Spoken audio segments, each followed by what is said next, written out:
Hi guys, Jose here from Train Me Please, and today we are going to be talking about the Engage-Disengage game. I'll start the video by giving you some definitions. We will then talk a little bit about the different types of reactions that dogs might have when in the presence of a certain trigger. We'll talk a little bit about management, and then we'll have a look at a case study that I've created to show you how the Engage-Disengage game works. We'll talk a little bit about the principles behind this game, and finally we'll talk a little bit about additional considerations. Let me give you a few definitions. From now on, when I say click, I mean use your bridging stimulus, whatever it may be. If it's a word like good or yes, that's what I mean when I say click. Treat means offer a tangible reinforcer, such as food. Trigger, something that generates reactivity, such as dogs, bicycles, or strangers. Some dogs are really stable in a social situation. They prevent higher arousal situations by being able to self-interrupt frequently in order to keep the interactions pretty low-key and safe. Many dogs struggle to stay relaxed in the presence of certain triggers, such as other dogs, children, bicycles, a person, etc. Some of the common stress responses shown by dogs are fight, such as barking and lunging, flight, such as avoiding or hiding, freeze, such as cowering or shutting down, or fool around, such as jumping or mouthing. The Engage-Disengage game is especially helpful for dogs that fall into the fight or fool around categories. It is not as helpful for dogs that fall into the flight or freeze categories. This game aims to reduce the dog's stress when near the trigger. It does this by teaching the dog self-interruption mechanisms when in the presence of the trigger. Before we get to the specifics about how the Engage-Disengage game works, it is important to mention here that you should prepare the environment and you should manage where your dog goes and what your dog sees and interacts with in a way that decreases the chances of rehearsing these behaviors as much as possible. This is because rehearsal of behaviors has the potential to increase the frequency of those behaviors. If, for example, your dog has a tendency to lunge and bark at the dogs in your neighborhood as you go past those dogs, it is probably a good idea to not expose your dog to that situation while you are starting to implement the Engage-Disengage game. Instead, set up a walk with your dog in a situation that you know that the likelihood of encountering other dogs is extremely low. Let's start at the beginner level. Engage. In this hypothetical scenario, we know that our dog has a tendency to react to a neighbor's dog. Luckily for us, the neighbor's dog does not seem to pay any attention to our dog and seems pretty relaxed when we go past. We need to determine a safe distance, a distance that is big enough for our dog to notice the trigger, in this case the other dog, and not react. Distance is your friend, so feel free to give more distance than you think the dog may be ready for, and then adjust a little bit later. What you do not want is to get too close to the trigger so that your dog reacts. The next step is to approach that safe distance spot. Once there, be still and quiet and wait for your dog to notice the trigger.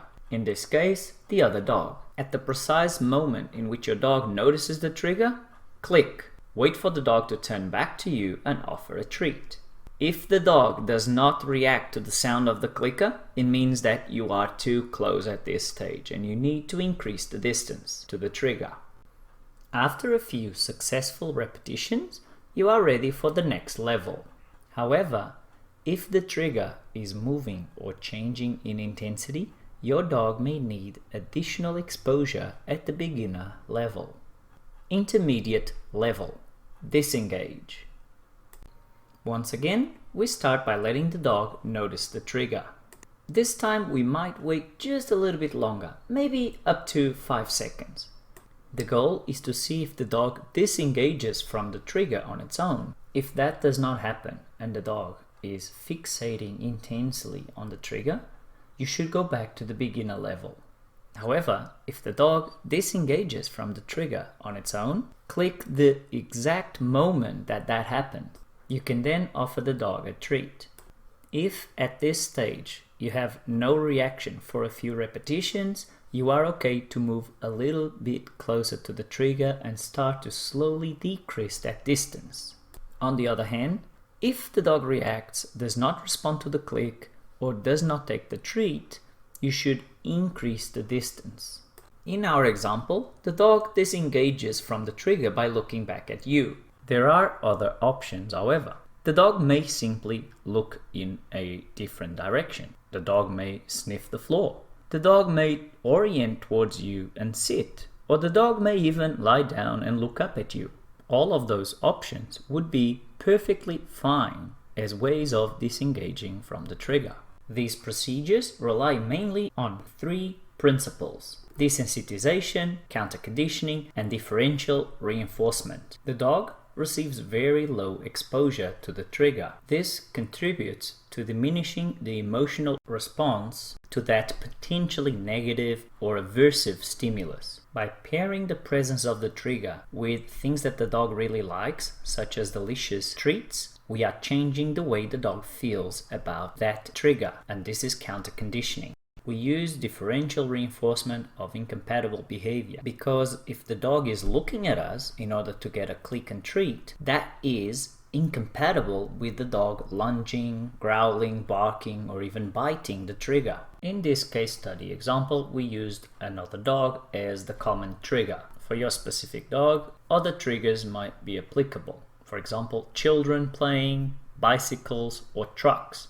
And the principles suggested in this video should be applicable for any of those situations. I think it is reasonable to expect some improvement from your dog in the presence of its triggers. You should be able to have the goal of going for a walk with your dog in which you both enjoy the walk and the dog is not always concerned about whenever he's going to encounter a trigger. The Engage-Disengage game can be a great starting point for dogs to eventually learn to enjoy the presence of things that in the past were triggering some reactivity.